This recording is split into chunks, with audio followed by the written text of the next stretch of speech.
Ну, Результаты расскажите, вкратце только. Хасвет когда открыли?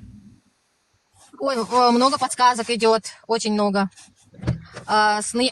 Что самое интересное, исполнение моментальных желаний. Плохое, хорошее, все притягивается. Вот о чем подумаешь, то и потом сразу исполняется. Угу.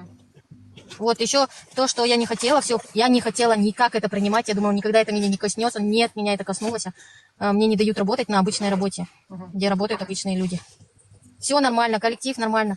Просто я туда не могу доехать, дойти, попасть. Представляете? Просто жёг вообще. Вот сегодня я должна была пойти на 3-й день на работу. Какой-то у меня машина заглохла, и все, я встала. И потом я сразу написала, я сегодня не приду. И без претензий, без ничего, все хорошо. После этого у меня машина начала делаться.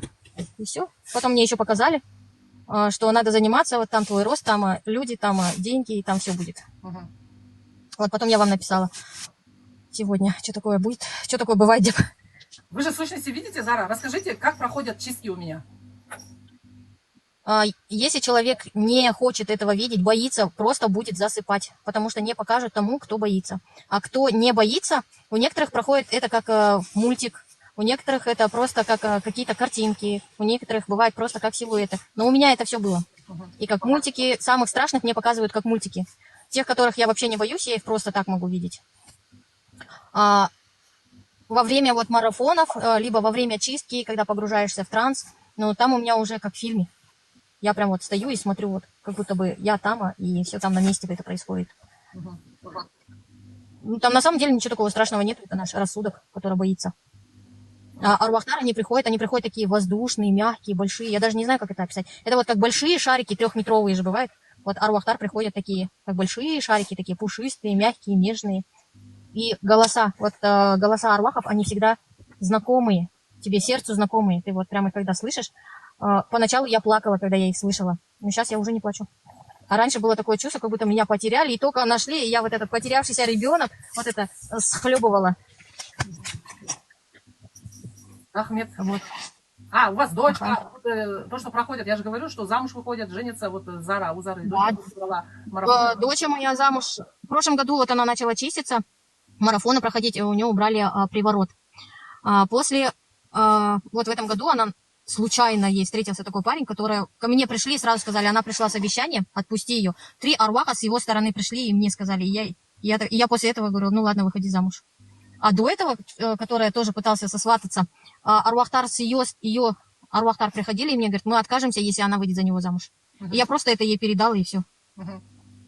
А что самое интересное, у моей племянницы, которая 2 года, они живут, расписаны, и ее как бы не принимали. Но они тоже делают той. Вот мы недавно сделали казату, теперь вот поедем в Чимкент, будет там той уже со стороны жениха. Супер. Такие результаты.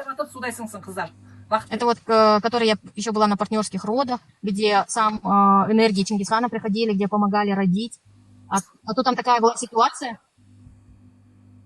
Да, потому что там была такая ситуация, когда ее могли вообще ни в одну больницу не положить, потому что у нее прикрепления не было. Но все так сложилось, что ее даже экстренно положили, не глядя. И ну, в этот же, на 2-й день утром у нее уже пошли воды, тоже экстренные воды пошли, и вот нормально, хорошо, без всяких разрывов, без ничего она родила. Но там такие вихри были, я бы никогда не поверила. И вообще в роддоме там столько нечисти, оказывается. Я когда там была, пока я ее там охраняла, всю эту процедуру, я сама нахваталась, и потом я после вот этих партнерских родов брала у вас чистку, потому что там очень много всякой хрени. Такие дела. Приходите на обучение. Обучение легкие. Вот я думаю, что я раньше не взяла 2-ю ступень. Теперь надо брать, пока меня не прижали совсем. Потому что по ногам давали. Теперь уже как бы я тихонечко начинаю к этому приходить, что я буду работать с людьми, что да, это мое. А теперь уже мне просто работать не дают. Говорят, давай все, вали на свое предназначение. Ну что, вот Рахмет сделал нам 1000 раз. 1000 алвас. Рахмет алвас, Зара, айтқаныңыз келсін.